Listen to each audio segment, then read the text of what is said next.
Provision of electricity still remains a major challenge in Africa. However, according to singer, songwriter come businessman Akon, we are soon to see a concrete solution to the energy crisis. Akon and his partners, Thione Niang and Samba Bathily, recently announced that they will provide electricity to 600 million Africans in just under a year, an announcement that was received differently across the globe. Now, we caught up with the trio in an exclusive interview to break down the feasibility of this project and to understand how exactly Rwanda fits into that equation. My name is George Ndirango. Welcome to Doing Business in Rwanda.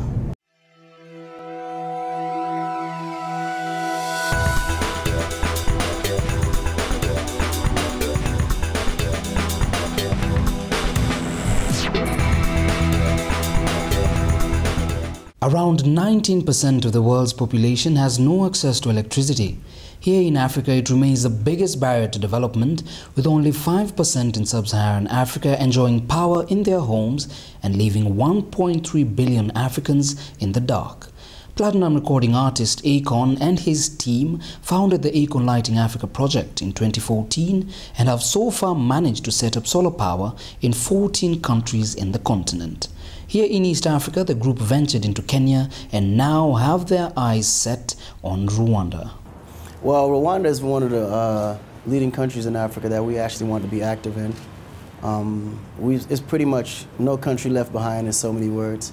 The exemplary example, even that they've shown in Rwanda, the way of the growth, the way the country has shaped up, it's a great model for the rest of Africa. And I know even on the outskirts and rural areas, there's areas there where electricity will be needed there as well too. So we just want to be you could say, of an asset, pretty much, you know.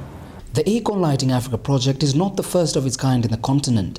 The team, however, prides itself in having an aggressive business model that harnesses maximum productivity from public-private partnerships. So we always do our analysis on areas that's necessary and what's needed in those areas, whether it be lighting, whether it's agriculture, whether it's infrastructure, whatever the case may be, and wherever we can help, we try to figure out areas where the country's weak and then we try to come and add a solution for it.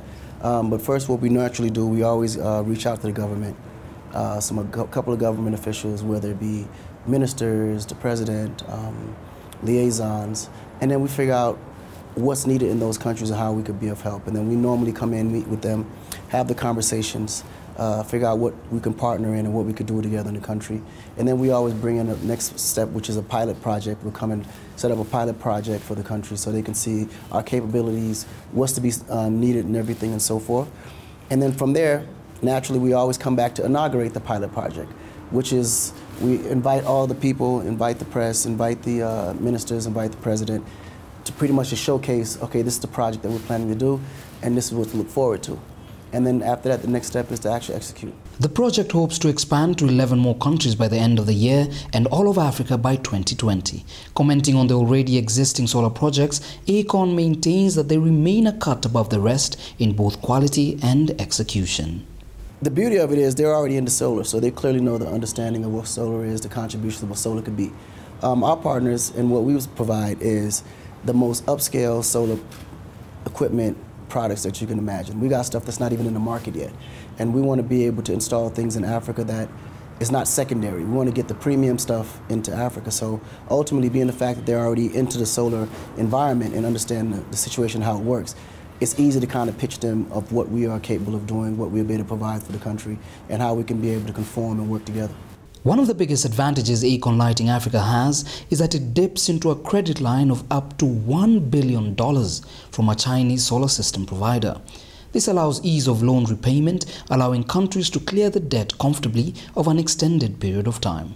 An ambitious project with a deliberately structured accounting system. It is a very expensive project, very ambitious from a financial standpoint, but we have a $1 billion credit line that's backing us to be able to start off any project and be able to fund governments that can't pay up in a bulk. This is coming from private equity partners. It's also coming from certain NGOs that's bringing in investments.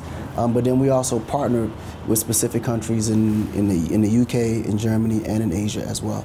And all the funding is actually coming in from a collective group. Well, it depends on the government, and it depends on the country and how much is needed there. But ultimately, we estimate projects between 100 million to 250 million. We haven't had one that exceeded 250 million yet, but ultimately, depending on the country and where we are in the countryside, the rural area, or how much electrification is necessary, will determine the cost of the overall budget. When Akon and the team first announced that they would provide electricity to over 600 million Africans globally, the news was received with wide skepticism. The project, however, did not waver under the media pressure, and Akon, as a brand, admits he has a lot more to show than just his prowess as a music icon. Well, I mean, they said that Akon Lighting Africa in 2 years wouldn't be in one country, and we're in 14 now, and it's only been 2 years. There's energy companies out there that's been out for almost 10 years and barely in 3 countries. So, yes, very ambitious, but ultimately, Africans understand Africa better than anybody. And our generation, which is young, we're vibrant, we're consistent, and we're not going to give up until we actually see some changes happening. So it's about empowering the people and allowing them to be a part of the growth. And when you do that, things happen a lot quicker. So yes, it's very ambitious, and we aim to prove a lot of skepticals very wrong. The main thing is my legacy. I want to be in a position where I don't want to be on this earth with nothing. You gotta understand, my career is based on the support that Africa has given me. So I wouldn't be who I am without the support of Africans. Bottom line. So, and me being African, is no way that my patriotism won't allow me to do the best of what I could do for Africa. If I'm in a position and capable of doing it, it's no way out. It's almost a curse not to do it, right? That's one. And two, it's a good business.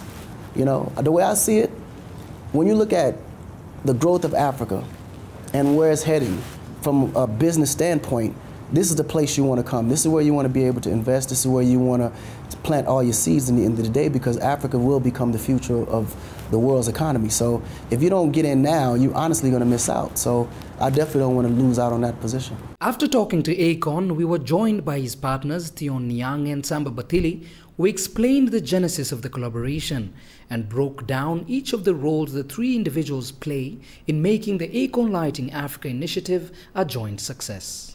Well, the beautiful part about Africa is that everyone needs light. So there was no any, mini, money, mo, really. It was a matter of who needs it and who can we get to make an impact as quick as possible. And more than anything, which governments are easier to work with and which of them understand the policies and the financial schemes that we're trying to present that will make it actually easier on them. So this is a matter of chemistry in the beginning, trust has a huge role, because as you know, a lot of companies has come into Africa, gained contracts and never delivered. So we had to jump over those hurdles because of course we're a very young team, as you can see. And the field that we're in, they don't quite see us in that field. So we had a lot to prove. So we had to create even pilot projects that we had to fund with our own money just to show them that we were going all in. So a lot of times when you're dealing with a situation like that, you have to put a little skin in the game, because if you have something to lose, it makes it easier for them to realize that, okay, they wouldn't be investing in this if it wasn't a real deal. Until now, you're still investing in most of the pilot projects? Absolutely, 100%. And that increases your chances for growth now, doesn't it? Yeah, but it not only does it increase our chance for growth, but it increases the trust within the 2 parties. And I think that plays a big role, because one thing about Africa itself that we still have to overcome is trust in each other. We've done a lot of research and we've spoken to you before, and we're now seeing the whole project come to life. But what exactly are you doing? Are you bringing solar? Are you setting up pole lights? Are you bringing a place where it will mass generate to the national grid? What exactly are you doing from negotiation to seeing light exactly in our homes? What we're doing is we give him more than energy. We are very concerned, as I said in the beginning, about thousands of our young people taking the shores of Africa, looking for opportunities in Europe. And what we're doing about this Akon Lighting Africa is creating opportunities for young people. So we bring an answer to job creation. If you look at recently what we've done in many countries, we are training young people to install, but also maintain these lights that we put in everywhere in Africa. And 2 months ago in New York, we announced our Solar Academy, which is going to be in Bamako, actually opening up in 2-3 months. And this will help to the transfer of knowledge and skills that Africa needs. So we are giving energy, but we're giving more than energy. We want to make sure that the change we want to bring in Africa is driven by the young people of Africa. Absolutely.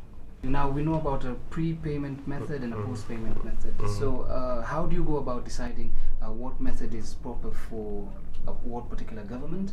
And then number two, the issue that I had asked Akon before about Asian, most of the products that come from China and whatever have had a very not so easy time with the European and American markets. So how do you go about ensuring infrastructure is put in place according to such standards? Yeah, talking about standard, when we just start, we make sure we put together a best-in-class company. The company we're working with are today selling goods anywhere in the world, and these are top company, and they're doing billions of dollars, not only with Africa but with the world. And as you know, when you talk about the solar industry, there was a time it was Germany, but today everybody know that in terms of cost effectiveness, China is the biggest supplier. And the payment plan? The payment plans, we also work with a company that understand that Africa have need. Even you take country like US, Europe, nobody pay home furniture cash or car. So why we African, we have to pay everything cash?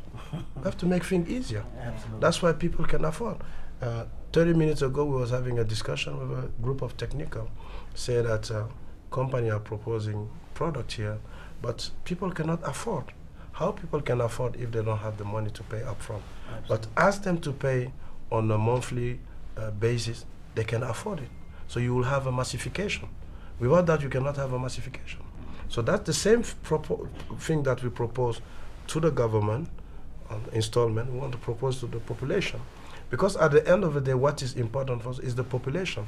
He was asking Akon if we choose country because of political reason. We don't care about the political reason. We care about people. Our people is most important. At the end of the day, we're going to bring electricity to the African. No matter the political situation, people will go, but the people will, politicians will go, but people will stay. That's all from today's episode. To give us feedback or insight, email us at dbir@abn360.com or tweet us using the handle @dbirwanda. Until next time, my name is George Ndirango. Thank you for watching. Keep it CNBC Africa, first in business worldwide.